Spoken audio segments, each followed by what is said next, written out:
कैसे हैं आप। मैं भूदेव शर्मा हिंदी ऑनलाइन क्लासेज में आपके लिए आज कारक प्रकरण लेकर के आया हूं। आज मैं आपको पढ़ाऊंगा कारक।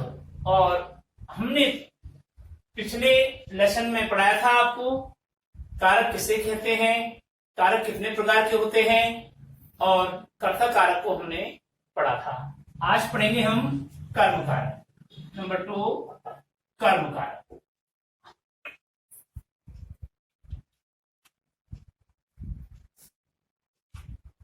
कर्म कारक, कर्म कारक किसे कहते हैं? परिभाषा देखिए कर्म कारक की।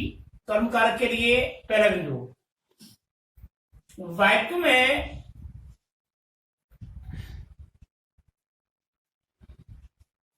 क्रिया का फल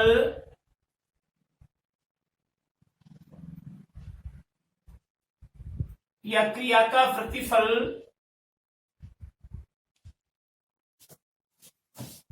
जिस शब्द पर पड़े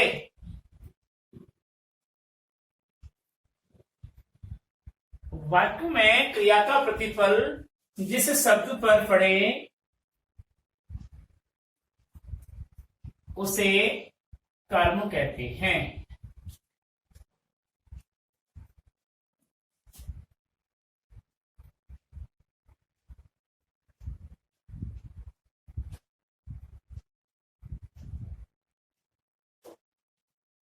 ये इसकी थी परिभाषा। ठीक है। अब प्रतिफल क्या होता है, फल कैसे पड़ता है, क्रिया पर कैसे पड़ता है, इसको हमने सरल रूप दिया। क्या दिया? अर्थात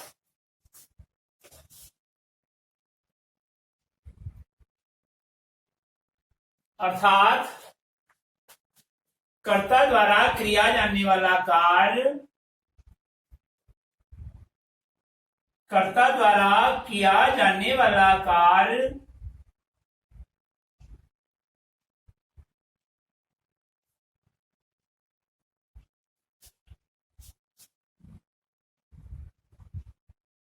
कर्म कहलाता है।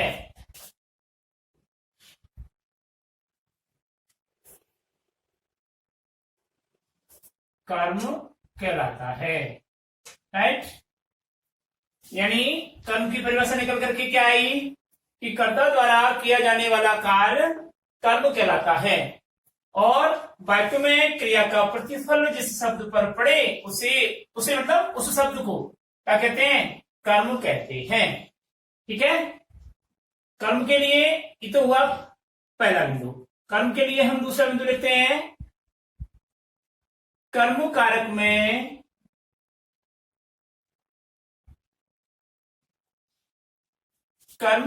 में सदैव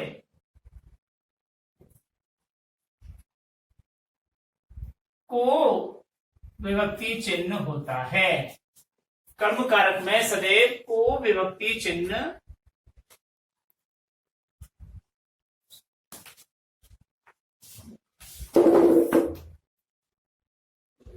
या इसको कारक चिन्ह भी कहते हैं। कारक चिन्ह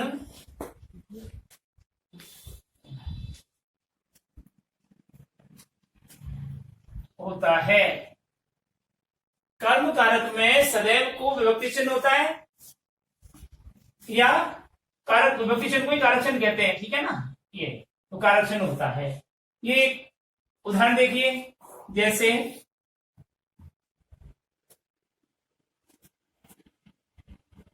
मोहन विद्यालय जाता है।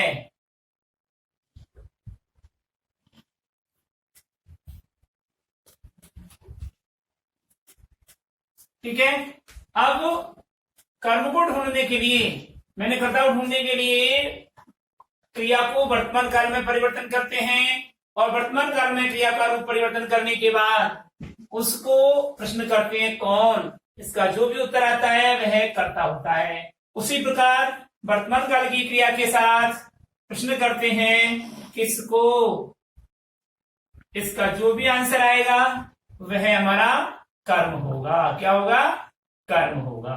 तो देखिए, मोहन विद्यालय जाता है, यहां पर क्रिया का रूप क्या है? जाता है।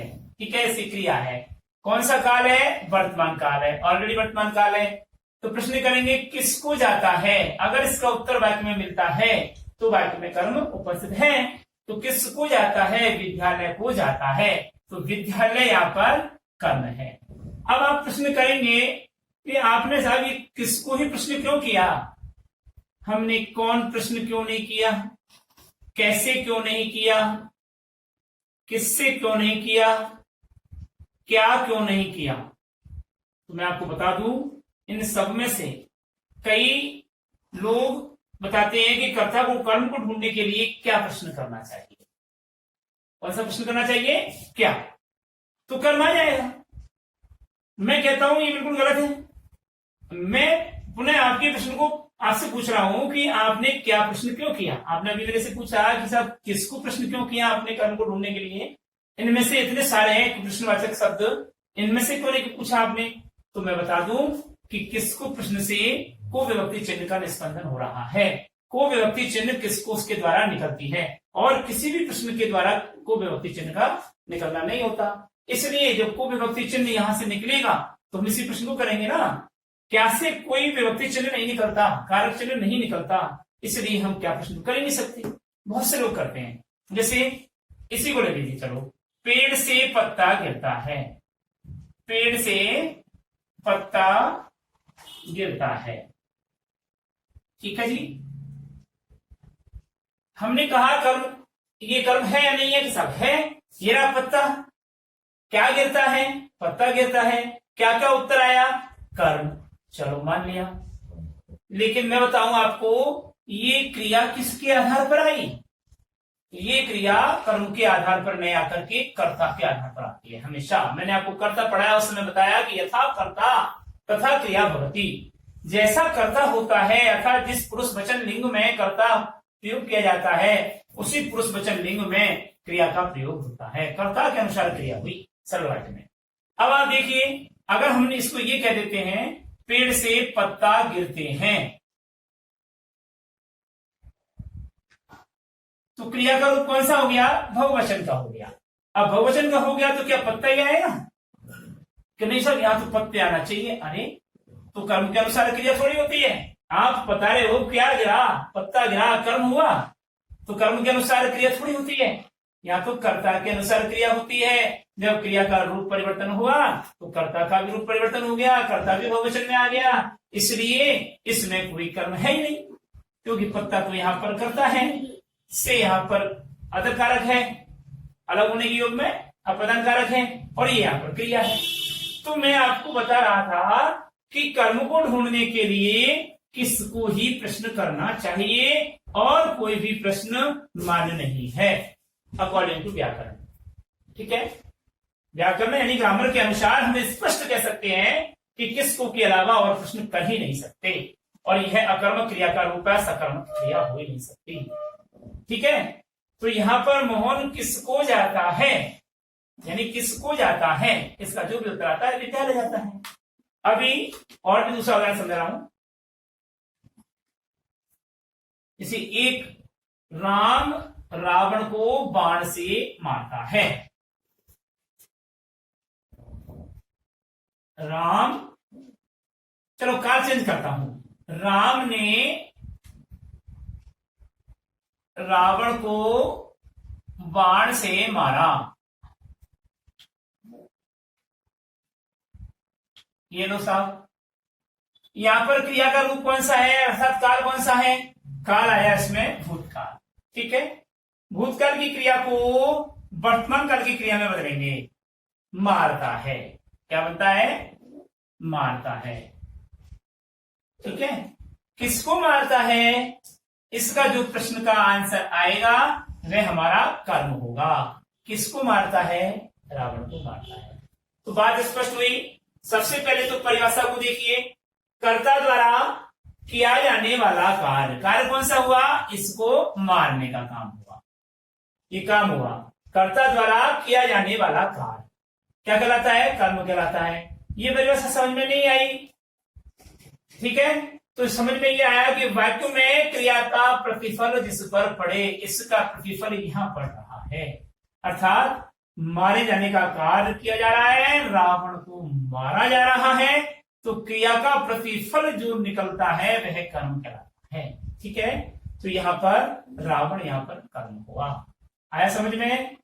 तो इस प्रकार से अगर हमारे पास परिभाषा भी हमको याद नहीं है, कारक चिन्ह भी हम जानते नहीं हैं, विभक्ति चिन्ह भी हम नहीं जानते हैं, ऐसी कंडीशन में हम क्या करें? ऐसी स्थिति में हम वाक्य से क्रिया को वर्तमान काल के रूप में बदलते हैं और वर्तमान काल के रूप के साथ प्रश्न करते हैं किसको? इसका जो भी उत्तर आता है वह हमारा कर्म होता है।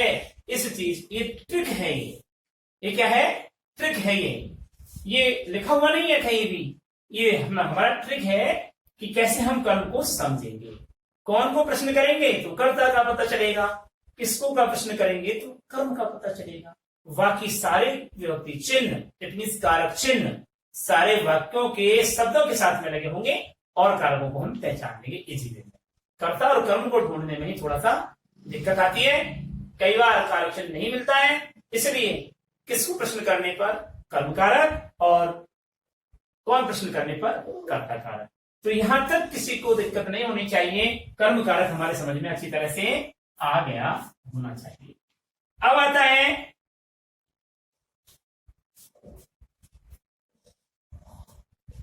कंडीशन क्या क्या होती है कर्म कारक की।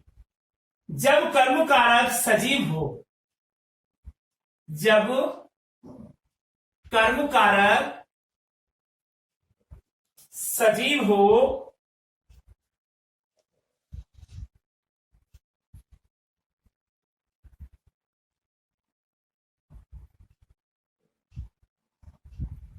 तो जब कर्म कारक सजीव हो तो उसके साथ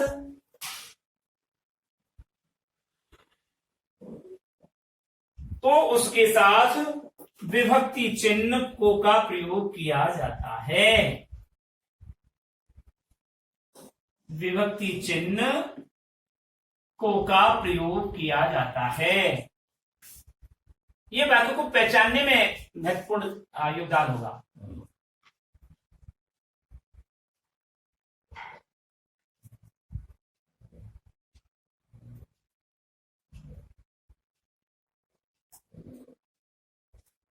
जब कर्म कारक क्या हो? सजीव हो। कैसा हो? सजीव। तो उसके साथ विभक्ति चिन्ह को का प्रयोग किया जाता है तथा निर्जीव कर्म कारक के साथ निर्जीव कर्म कारक के साथ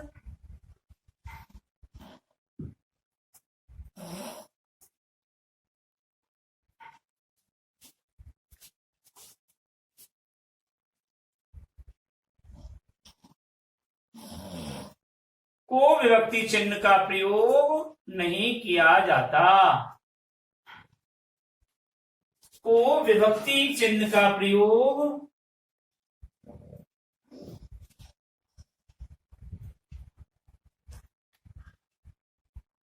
नहीं किया जाता।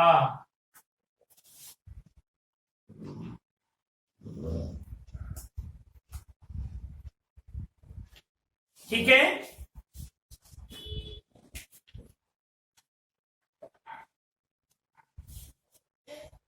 एग्जाम्पल देखिए।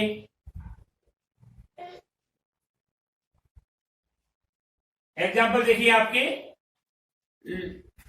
लोकेश ने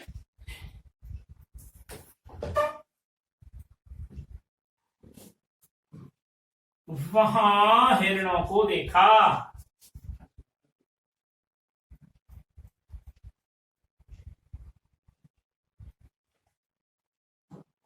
लोकेश ने वहां हिरणों को देखा।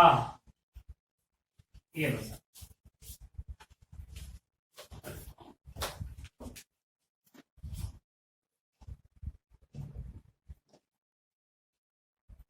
गुरुजी ने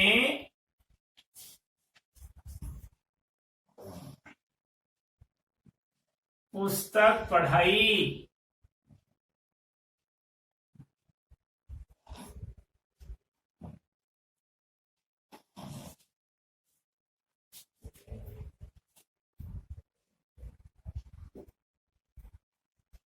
मालिक ने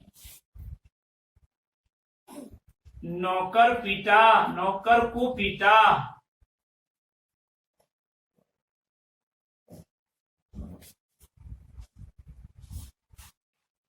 चंद्र प्रकाश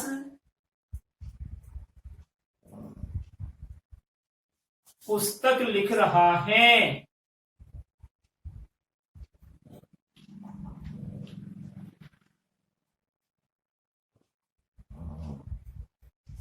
अब ध्यान दीजिए, लौकिस ने वहां हिरणों को देखा। ये हिरण किसको देखता है? हिरणों को देखता है। हिरण यहां पर सजीव है या निर्जीव है? सजीव है, इसलिए को कारक चिन्ह वाक्य में स्पष्ट दिखाई दे रहा है। गुरुजी ने पुस्तक पढ़ाई। किसको पढ़ाते हैं? पुस्तक को पढ़ाते हैं। तो पुस्तक सजीव है, निर्जीव है? निर्जीव है, इसलिए को कारक चिन्ह लोप हो गया, निर्जीव है। ठीक है। मालिक ने नौकर को पीटा।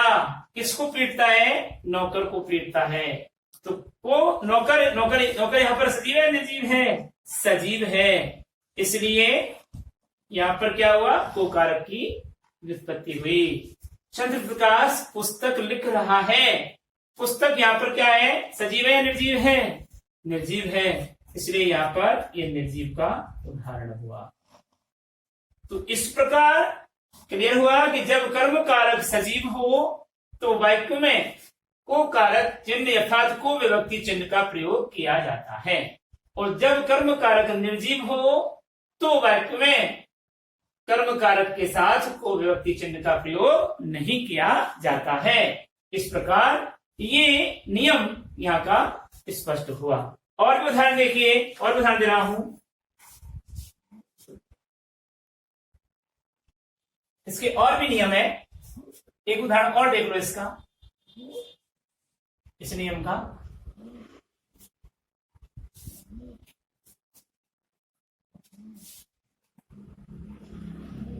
एक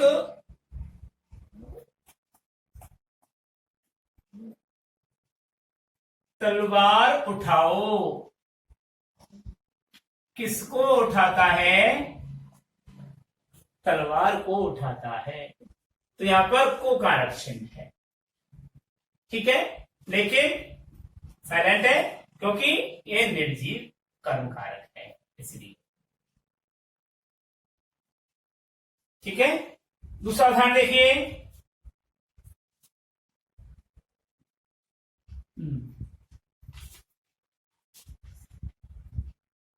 लता और गीता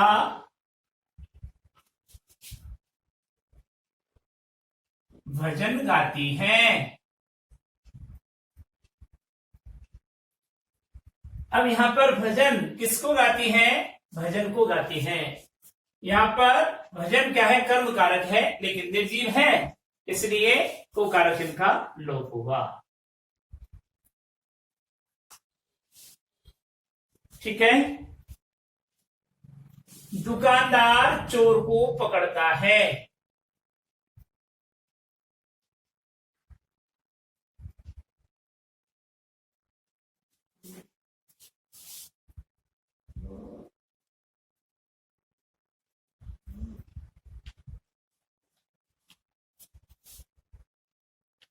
यहां पर चोर सजीव है, इसलिए को कारक चिन्ह का प्रयोग हुआ।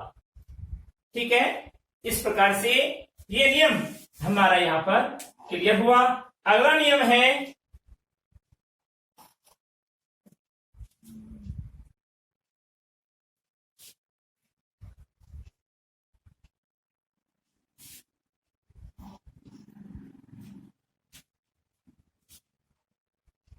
नियम नंबर 2।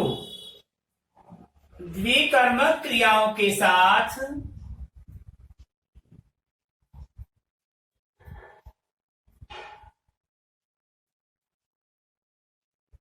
द्विकर्मक क्रियाओं के साथ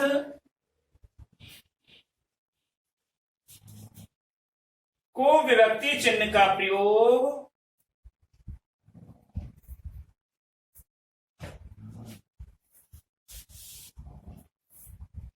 द्विकर्मक क्रियाओं के साथ को विभक्ति चिन्ह का प्रयोग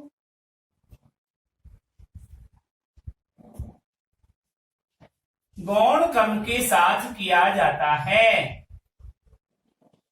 गौण कर्म के साथ किया जाता है।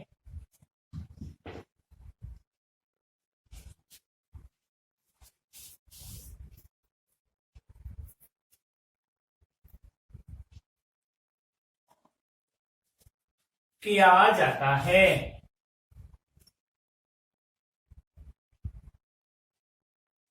मुख्य कर्म के साथ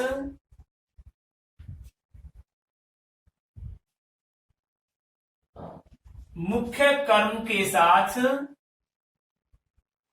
नहीं।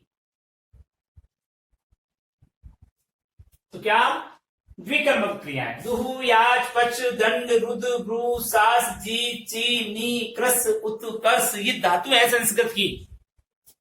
इन धातुओं के साथ में सदैव क्या होता है, दोनों ही कर्मों में विभक्ति चिन्ह का प्रयोग न होकर के गौण कर्म में विभक्ति चिन्ह का प्रयोग किया जाता है और मुख्य कर्म के साथ विभक्ति चिन्ह का प्रयोग नहीं किया जाता है। तो उदाहरण देखिए,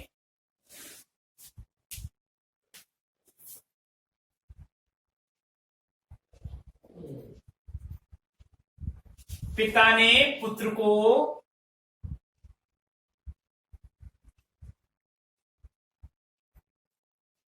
उदाहरण देखिए, पिता ने पुत्र को 50 रुपए दिए।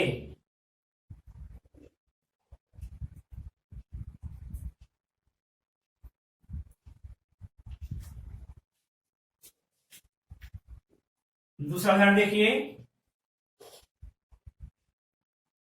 सुधांशु ने निशांत को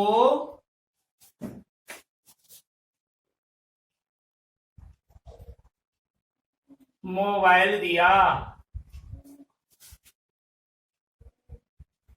मोबाइल खरीदा।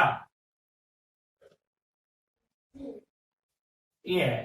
तो देखिए जी, यहां पुत्र और 50 किसको देता है? पुत्र को देता है। किसको देता है? 50 रुपए देता है। किसको देता है? निशांत को देता है। किसको खरीदता है? निशांत को खरीदता है। किसको खरीदता है? मोबाइल को खरीदता है। तो यहां पर एक गौण जो होता है ना, गौण कर्म, जैसे यह पुत्र गौण कर्म है, निशांत गौण कर्म है, मोबाइल मुख्य कर्म है और 50 रुपए मुख्य कर्म है। तो यहाँ पर मुख्य कर्म के साथ को कारक चिन्ह का लोप पाया गया है और गौण कर्म के साथ में को कारक चिन्ह का यानी को विभक्ति चिन्ह का प्रयोग पाया जाता है। तो नियम क्या स्पष्ट हुआ कि द्विकर्मक क्रियाओं के साथ को विभक्ति चिन्ह का प्रयोग गौण कर्म के साथ किया जाता है, मुख्य कर्म के साथ प्रयोग नहीं किया जाता है। जैसे अगला उदाहरण देखिए, मैंने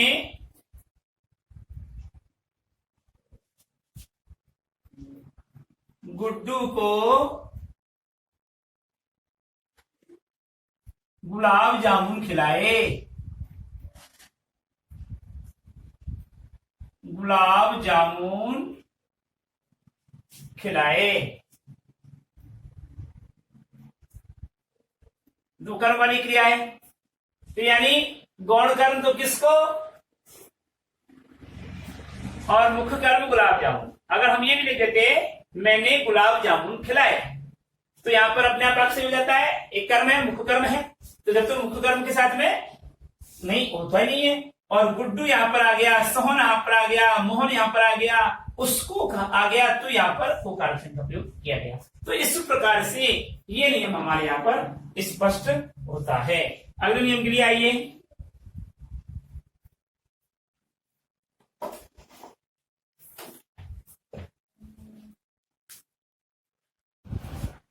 दूसरा उदाहरण देखिए, दूसरा नियम नंबर 2, समय एवं स्थान का बोध कराने के लिए, समय एवं स्थान का बोध कराने के लिए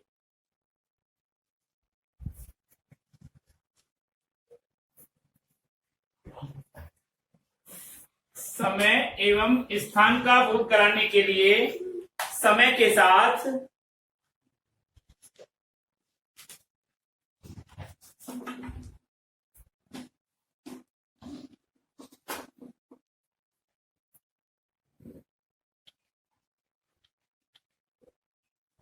को विभक्ति चिन्ह का प्रयोग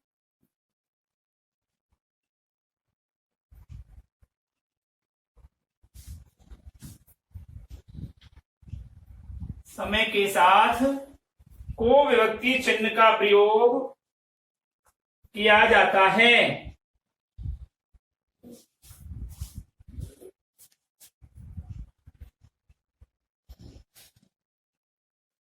जबकि स्थान के साथ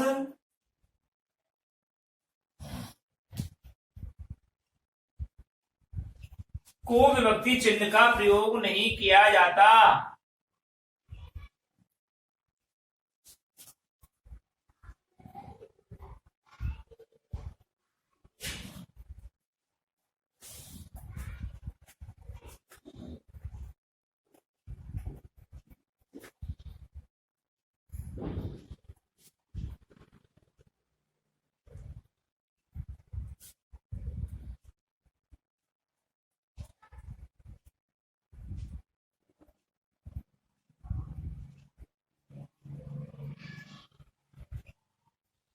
नहीं किया जाता।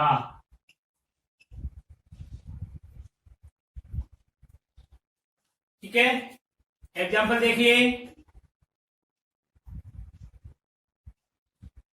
उदाहरण इसका देखिए, हम सोमवार को जयपुर जाएंगे।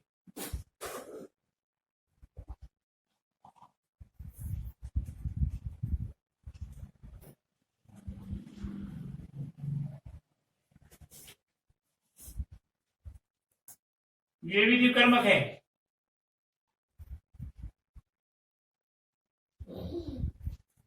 हम सोमवार को जयपुर जाएंगे। अब यहां पर समय के साथ को कारक चिन्ह का प्रयोग किया गया है, स्थान के साथ को कारक चिन्ह का प्रयोग नहीं किया गया है। तो आया समझ में कि समय एवं स्थान का बोध कराने के लिए समय के साथ को विभक्ति चिन्ह का प्रयोग किया जाता है और स्थान के साथ को विभक्ति चिन्ह का प्रयोग नहीं किया जाता है। ठीक है, तो उदाहरण हुआ हम सोमवार को जयपुर जाएंगे। तो यहां सोमवार क्या है, समय है, और जयपुर स्थान है। दूसरा, मोहन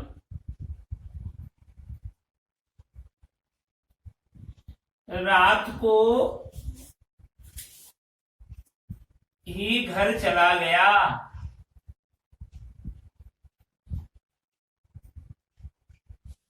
तो यहां समय के साथ में को विभक्ति चिन्ह का प्रयोग किया गया और घर के साथ में को विभक्ति चिन्ह का प्रयोग नहीं किया गया है, इसलिए यह नियम भी यहां पर सटीक होता है। इस प्रकार हम कर्म कारक का स्पष्ट रूप से वाक्य में पहचान कर पाएंगे और उसके को विभक्ति चिन्ह का भी पहचान कर पाएंगे। अगला पढ़ेंगे हम तीसरा पढ़ने जा रहे हैं हम करण कारक।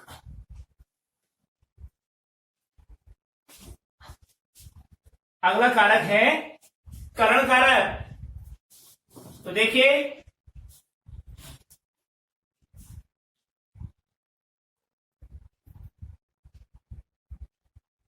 करण कारक, करण का मतलब माध्यम, माध्यम को ही क्या कहते हैं, करण कहते हैं।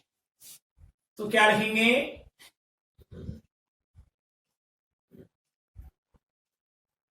माध्यम को ही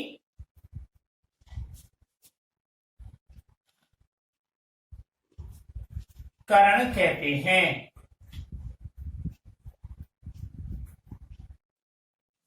अर्थात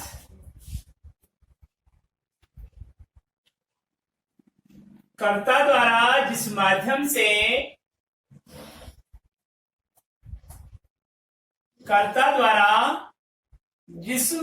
से कार्य किया जाता है,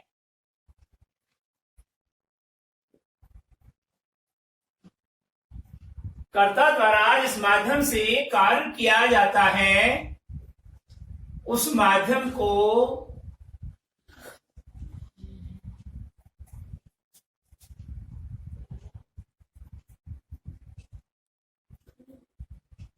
कारण कहते हैं।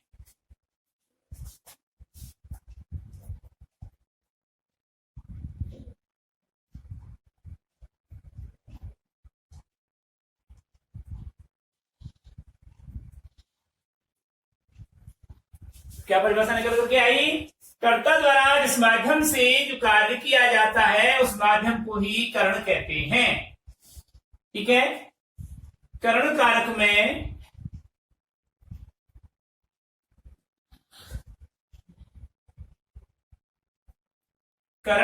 में सदैव से द्वारा या द्वारा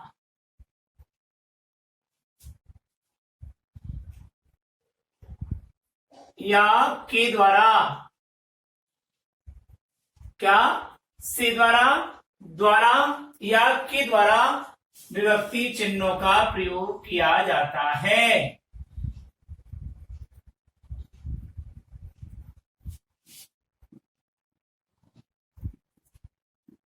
प्रयोग किया जाता है। तीन बातें हैं।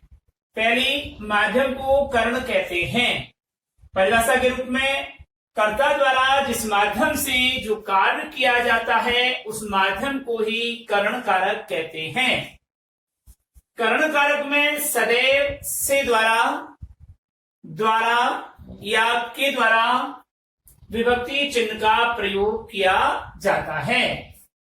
उदाहरण देखिए,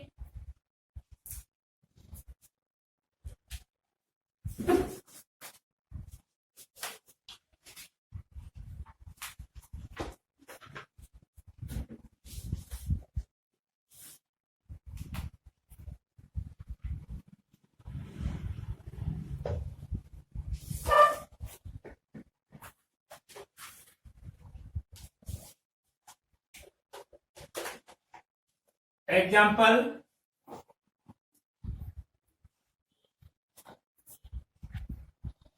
राम ने रावण को बाण से मारा। किसके द्वारा? बाण के द्वारा। तो यहां पर बाण से, यहां पर करण कारक है। जैसे मोहन बस से विद्यालय जाता है। विद्यालय जाता है बस से। किसके द्वारा? बस से। अगर मोहन पैदल ही विद्यालय जाता है तो पैदल यानी पैरों से। तो यहां पर बाण से, बस से, ये क्या है? कर्ण कारक की कारक चिन्ह है, जिनको विभक्ति चिन्ह भी कहते हैं। आज के लिए हम इतना ही है। अगले लेसन में हम आपको कर्ण कारक के बारे में कंडीशनल स्थिति बताएंगे और आगे के कारकों का वर्णन करेंगे। तब तक के लिए हम आपसे विदा लेते हैं। नमस्कार।